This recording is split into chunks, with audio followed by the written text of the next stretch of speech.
The crystal wine glass trembled slightly in my hand, catching the reflection of the candlelight that danced across the lavishly set table. We were in the middle of a toast at my son's expansive estate in upstate New York, a moment that should have been the pinnacle of holiday joy. The roast beef was perfection. The laughter of my grandchildren was filling the room, and for the first time in years, the crushing weight of solitude seemed to be lifting from my shoulders. Then, the phone in my pocket buzzed against my hip. It was a violent, intrusive vibration that shattered the serene atmosphere. I apologized quietly, pulling the device out to silence it, expecting a spam call or perhaps a wrong number. The screen displayed unknown caller. Against my better judgment, and perhaps driven by an instinct I couldn't name, I slid my thumb across the screen and brought it to my ear. "Hello?" I whispered, turning away from the table to avoid disrupting the festive mood. "You need to leave. Right now." The voice was unrecognizable, a rasping, desperate whisper that sounded like it was being forced through a throat constricted by fear.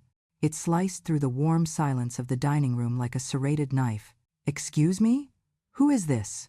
I demanded, my voice rising just enough to draw a glance from my daughter-in-law. "Don't ask questions. Just trust me and go home immediately. If you stay, you lose everything." The line went dead with a sharp click.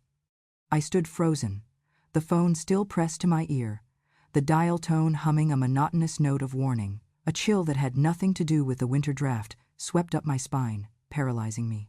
The unsettling urgency of the message overrode every lesson in manners I had ever instilled in myself. I looked back at the table at my son, Marcus, smiling broadly as he poured wine for his wife, and I felt a sudden, sickening lurch in my stomach. The sheer disbelief of what was unfolding was a physical shock, a blow to the chest that stole my breath. But to understand why a single phone call could shatter my world on Christmas Eve, I have to take you back to the silence that preceded the storm. 24 hours earlier, the day before Christmas Eve, the silence in my own home had been deafening. I sat in the high-backed velvet armchair that had been my husband Arthur's favorite, watching the gray afternoon light fade into an early, bruised twilight. The house, a Victorian relic that Arthur and I had restored lovingly over 40 years, felt less like a home and more like a museum of memories. The phone rang then, too. It was Marcus. His voice, usually smooth and practiced the voice of a successful investment banker, had been unnaturally cold, stripped of any familial warmth. "Mom," he had said, skipping the pleasantries. "I've talked it over with Sarah. We've decided that this year, we're going to spend Christmas just us and the kids. We need a quiet year. We won't be hosting you." Every single word hit me with the dense, crushing weight of a sledgehammer. I remained paralyzed in the leather chair, the cozy fire crackling innocently at my back. The multicolored Christmas lights that twinkled so brightly through the bay window suddenly seemed to be actively mocking my raw loneliness. "But Marcus," I stammered, my hand clutching the fabric of the armrest. "We have always. What on earth happened? Did I do something wrong? Is it about Thanksgiving?" "Nothing happened, Mom," he replied with chilling finality. "I just want a simple holiday. Sarah is completely on board with this decision. We'll call you after the new year." My chest tightened agonizingly. Sarah, my thoughtful daughter-in-law, who always insisted on baking Arthur's favorite gingerbread cookies with me. The very woman who had called me just last month to ask for advice on planting hydrangeas. It seemed impossible that she would agree to shut me out in the cold. When I finally hung up the phone, I stayed fixed in my chair for a long, quiet period. I watched the Christmas lights outside blur into watery streaks from the sudden, unwelcome dampness in my eyes. The grandfather clock in the hallway, a masterpiece of mahogany and brass that Arthur had restored himself, chimed the hour of 8. Each resonant note seemed to painfully underscore the total finality in my son's voice. Through the window pane, I watched the large, heavy flakes of snow begin to fall in thick, swirling clumps. The houses of the Millers and the Davises across the street glowed with a warm, inviting yellow light. I could see silhouettes moving behind their curtains, families gathered tightly around dining tables, sharing joyful stories and heartfelt laughter. The Davises had their massive spruce tree visible through the main window, with neatly wrapped gifts already patiently waiting beneath the green branches. "What did I possibly do to deserve this, Arthur?" I whispered to my own reflection, staring back from the cold glass. My reflection looked older than I felt, the lines around my eyes etched deep by 4 years of grieving a husband who had been my anchor. With a trembling finger, I absently traced meaningless patterns over the condensation on the glass. My mind compulsively replayed every single interaction I had shared with Marcus over the past several months. Had I been too pushy about his finances? Had I been too critical of the way they were raising the twins? Or was I just simply too much? A burden of the past that didn't fit into his sleek, modern future? I watched every single snowflake dance in the amber glow of the streetlights, remembering how Marcus, as a little boy, used to press his nose against that very window. He would count the flakes and plead with me to read him stories of Arctic explorers and great winter adventures. That sweet, imaginative child now felt like a cold, utter stranger. The night stretched out agonizingly slowly. The fire finally extinguished itself completely, leaving behind only cold ash and the faint, lingering scent of burnt oak. I drifted toward the kitchen, mechanically warming a can of soup that I knew deep down I wouldn't eat. As the microwave hummed its low, steady noise, my mind repeatedly cycled back to Marcus's voice, desperately searching for any clues I might have somehow overlooked. Desperation is a strange navigator. It led me to the drawer where I kept the old telephone directory, a relic of a time before digital contacts. I thought, perhaps foolishly, that if I called him back one last time and apologized for whatever invisible transgression I had committed, he might relent. As I pulled the heavy, worn book out of the drawer, another item slipped out with it. It was Arthur's cherished leather-bound photo album. My hands began to tremble noticeably as I opened the cover. On the very first page was Marcus at 5 years old, his infectious, gap-toothed grin stretching from ear to ear, proudly holding a wooden toy boat Arthur had carved for him beneath our massive Christmas tree. I turned the page with deliberate care. There was Arthur in our vintage kitchen, flour dusting his rich brown hair like fine snow, laughing heartily as he meticulously rolled out the dough for cinnamon rolls. The next photograph stopped my breath completely. The three of us together, Arthur holding baby Marcus tight against his broad chest, my younger self with an arm lovingly around both of them, all of us beaming into the camera. We seemed utterly invincible back then, as if there was simply nothing in the world that could ever separate us. I distinctly recalled that Christmas morning 35 years ago, Marcus clattering down the stairs in his superhero pajamas, screaming that Santa had come.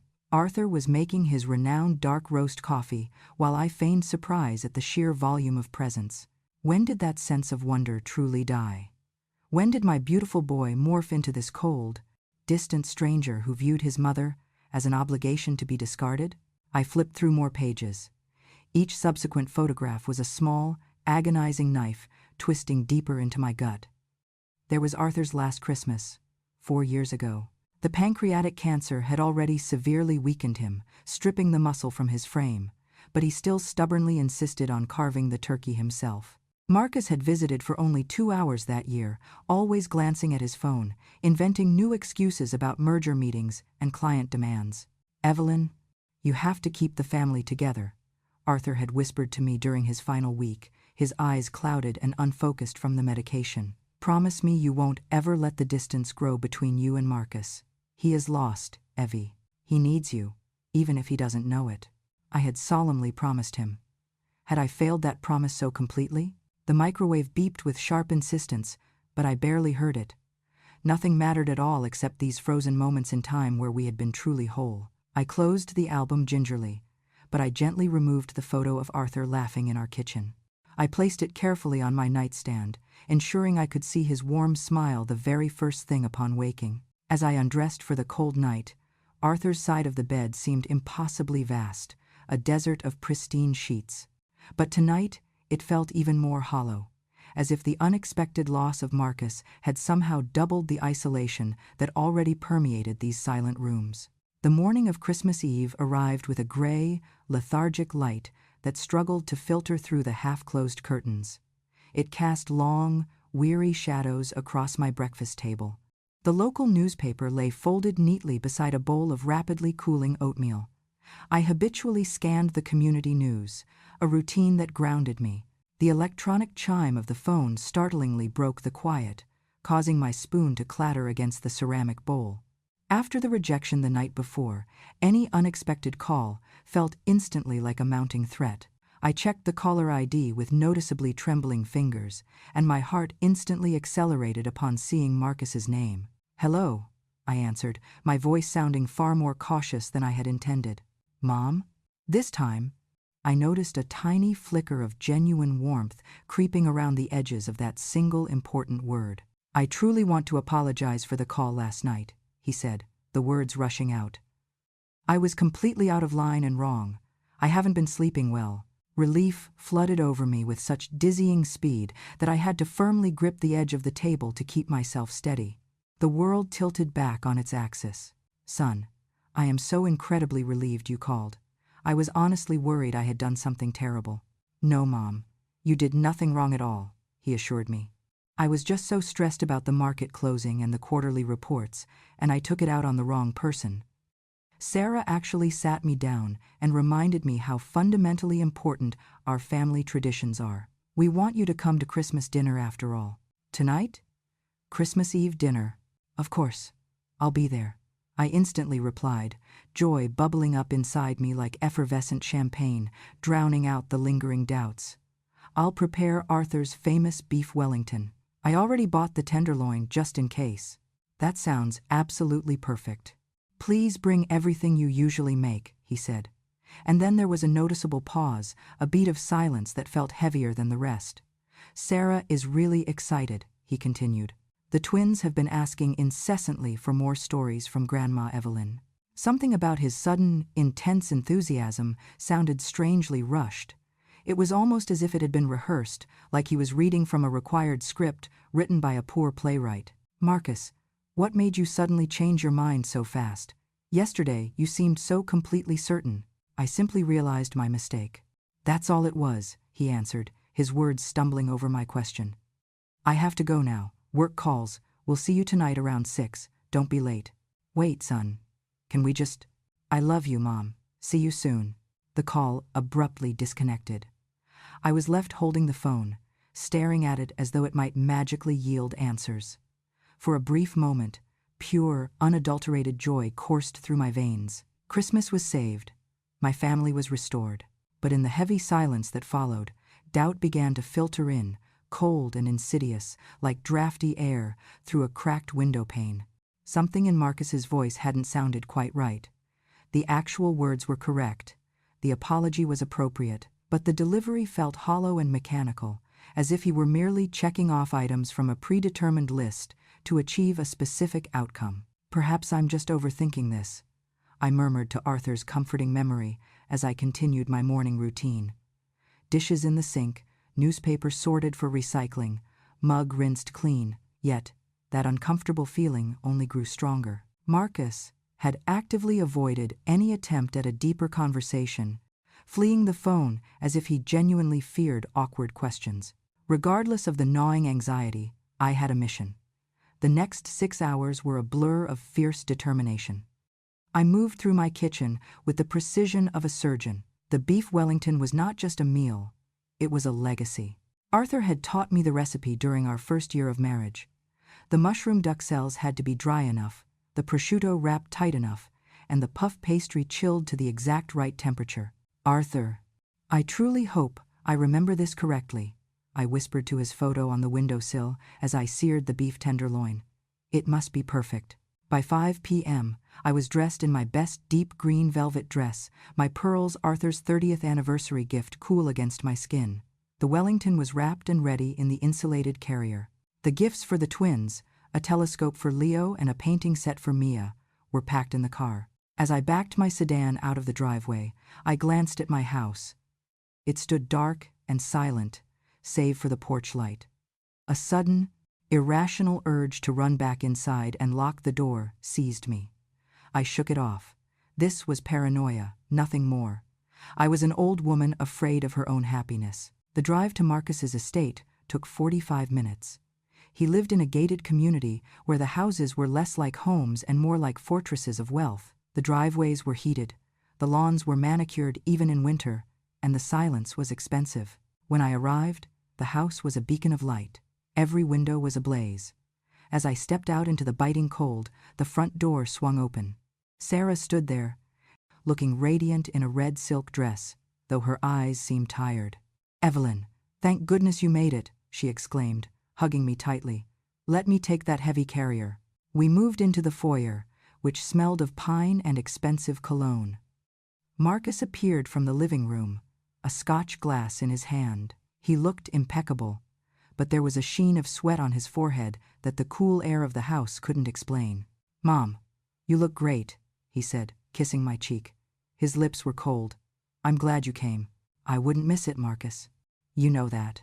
The evening proceeded with a strange, frantic energy.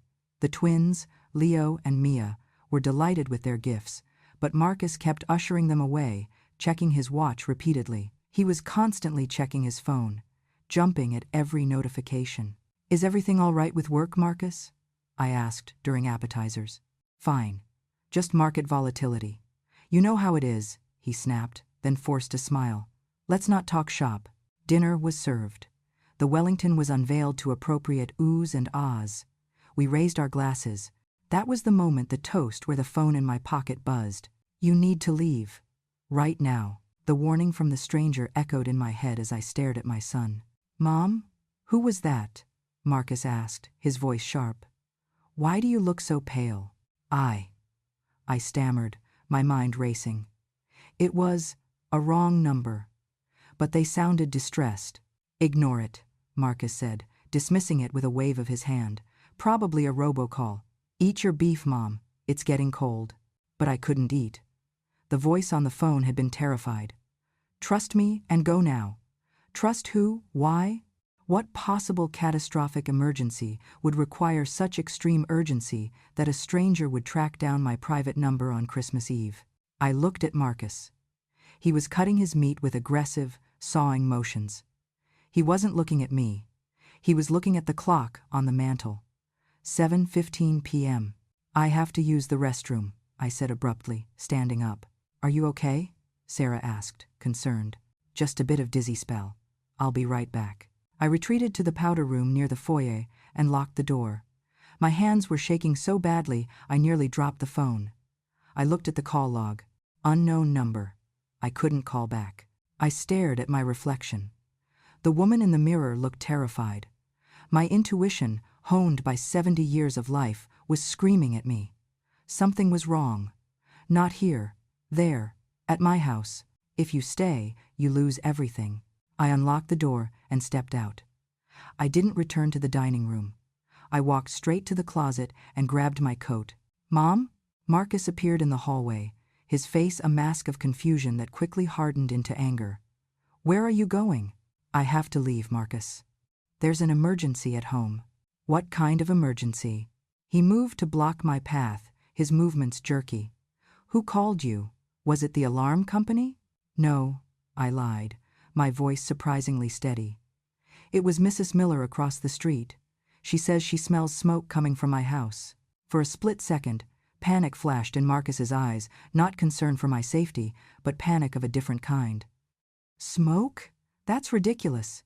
You have the best fire system money can buy. It's probably just a fireplace draft. Sit down, Mom. Don't ruin dinner." "I'm not ruining dinner, Marcus. I'm protecting my home." I pushed past him. He grabbed my arm, gentle, but firm. "Mom, please, just stay. For the kids, for me. Let go of me, Marcus." The command was so sharp, so like his father's, that he recoiled instinctively. I opened the heavy front door and the cold air hit me like a slap. "I'll call you when I know what's happening," I said, and I walked out. I drove like a madwoman. The roads were icy, but I didn't care. The voice on the phone played on a loop in my head. As I merged onto the highway, a terrifying thought crystallized. Marcus hadn't asked if I was okay. He hadn't offered to come with me. He had tried to keep me there. Why? I pushed the sedan to 80 miles per hour. The familiar streets of my neighborhood finally appeared, quiet and snow-covered. My house stood at the end of the cul-de-sac. There was no smoke, no fire trucks. It looked exactly as I had left it. Or did it? I killed the headlights and coasted to a stop 2 houses down, in front of Mr. Henderson's driveway. Mr. Henderson was a retired police captain, a man Arthur had respected deeply. I stepped out of the car, clutching my heavy brass keychain as a weapon. The silence of the street was heavy. I crept through the side yard, using the high hedges for cover. My heart was hammering against my ribs like a trapped bird. I reached the back of the house. The garden gate was unlatched. I knew I had latched it. I stepped into the backyard and looked at the rear windows. A faint beam of light, like a flashlight, danced across the ceiling of Arthur's study. Someone was inside. I didn't call the police immediately. I knew the response time on Christmas Eve would be slow. Instead, I moved to the basement storm doors. They were old, heavy steel. I pulled on the handle. Locked. But I knew the trick. Arthur had never fixed the hinge pin on the right side. I worked it loose with my key and slipped inside the basement, silent as a ghost in my own home. I could hear footsteps above me. Heavy, purposeful footsteps. They were in the study, where the wall safe was hidden behind the oil painting of the coastline. I crept up the basement stairs, avoiding the third step that always squeaked. The door to the kitchen was slightly ajar. I peered through the crack. A man was standing in the hallway, his back to me. He was dressed in black, wearing a ski mask. He was holding a crowbar in one hand and a thick canvas duffel bag in the other. He was speaking into a phone pressed to his ear. "I can't find the combination, Marcus. You said it was in the desk drawer. It's not there." My heart stopped. The blood drained from my face, leaving me cold and dizzy. "Marcus." The intruder listened, then hissed. "I don't care if she left. You were supposed to keep her there for at least 3 hours. If she comes back." Okay, I'm drilling it. "But this is going to cost you double." He hung up and turned toward the study. It wasn't a stranger. The voice. I knew that voice. It was Julian, Marcus's college roommate, the man who had stood as best man at his wedding, the man who had started that failing venture capital firm with my son. A fury unlike anything I had ever felt surged through me. It burned away the fear, leaving only a cold, hard clarity. I looked around the kitchen. My eyes landed on the heavy cast-iron skillet drying on the rack. I grabbed the skillet. It weighed 5 pounds, solid iron. I stepped into the hallway. Julian was kneeling before the safe in the study, the drill whining as it bit into the metal. He didn't hear me approach over the noise of the tool. "Julian," I said. He spun around, dropping the drill. He scrambled backward, eyes wide behind the mask. He saw the skillet raised in my hand, and he saw the look in my eyes, a look that promised absolute violence. "Mrs. Vance, wait." "Don't you move," I commanded, my voice shaking with rage. "Take off that mask." He hesitated. I took a step forward, raising the iron pan higher. "Take it off." He pulled the wool cap off. Julian's face was pale, sweaty, and terrified. He looked nothing like the confident businessman I had known. He looked like a cornered rat. "Why?" I asked, my voice barely a whisper. "I had to," he stammered. We owe the wrong people, Evelyn. A lot of money." "They were going to hurt us," Marcus said. "He said the bonds were just sitting there. He said you wouldn't even miss them." "The bonds," I repeated. "Arthur's municipal bonds, his life savings, the money meant for the grandchildren's college funds. The money meant to build the library wing in his name." "Marcus sent you to rob me?" "He set it up," Julian cried, tears mixing with the sweat on his face. The dinner, the apology, it was all a distraction. He knew the house would be empty. My phone rang in my pocket.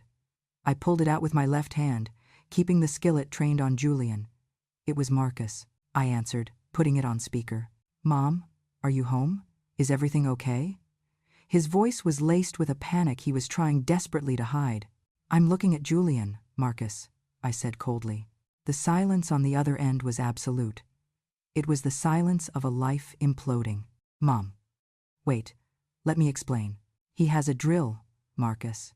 He was drilling into your father's safe. He says you sent him." "Mom, please, listen to me. It's a misunderstanding. I'm in trouble, Mom, serious trouble." "So you decided to rob your mother? You decided to use Christmas to use your father's memory as a trap?" "I didn't have a choice," he screamed, his facade finally cracking. "I'm ruined, Mom. I have millions in debt. They're going to take the house, the cars, Everything. I just needed a loan. You wouldn't give it to me. You never asked, I said, tears finally spilling over. You stole. I hung up the phone. I looked at Julian. Get out. What? Get out of my house before I kill you. Leave the bag. Leave the tools. Go. Julian didn't need to be told twice. He scrambled up and bolted out the back door, disappearing into the snowy night. I didn't chase him. I didn't call the police immediately. Instead, I walked to the study. I looked at the scarred paint around the safe. I looked at the photo of Arthur on the desk, watching over the room. I'm sorry, Arthur, I whispered. I failed.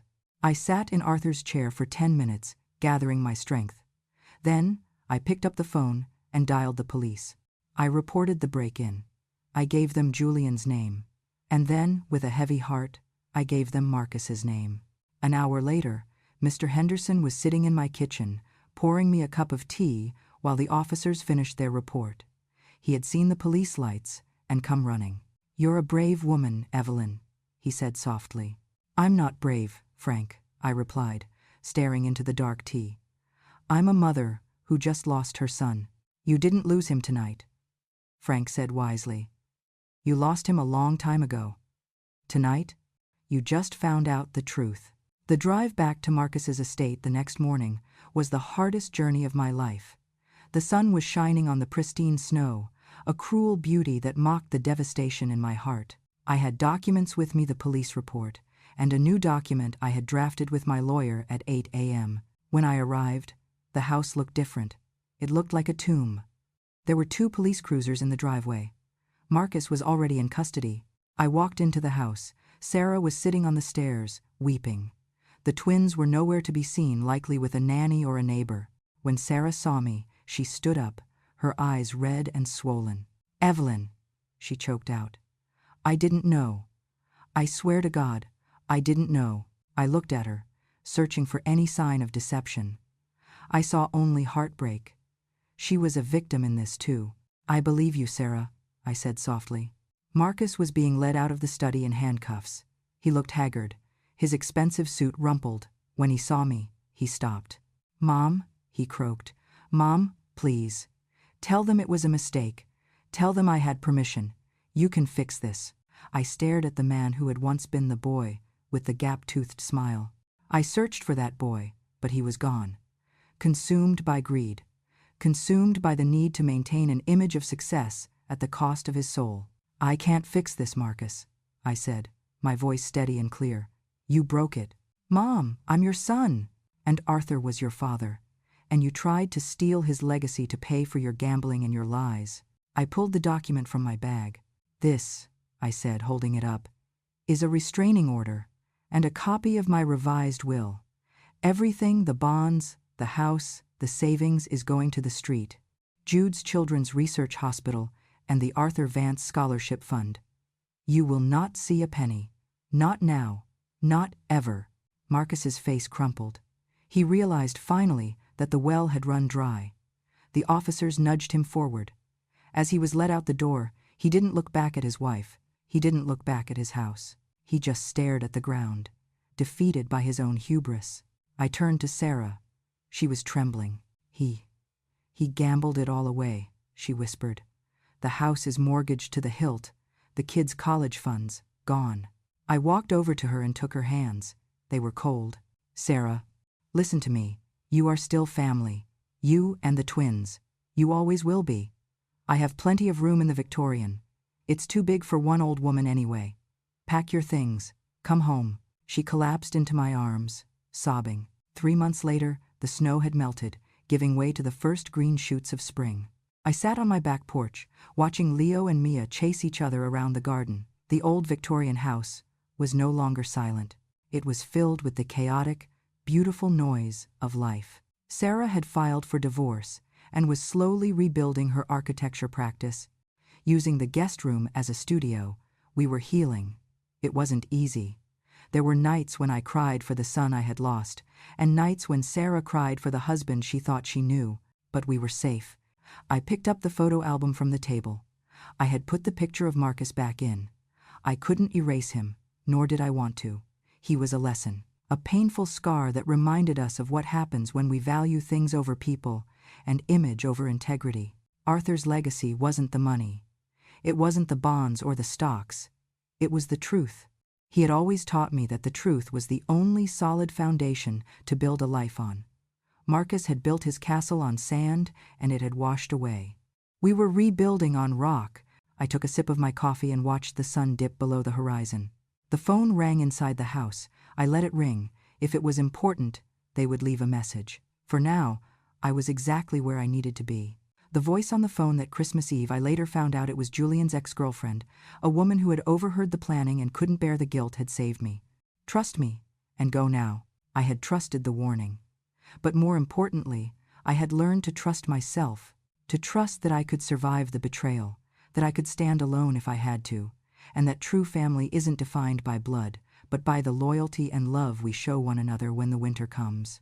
And as I watched my grandchildren play in the fading light, I knew that despite everything, the warmth had finally returned to this house.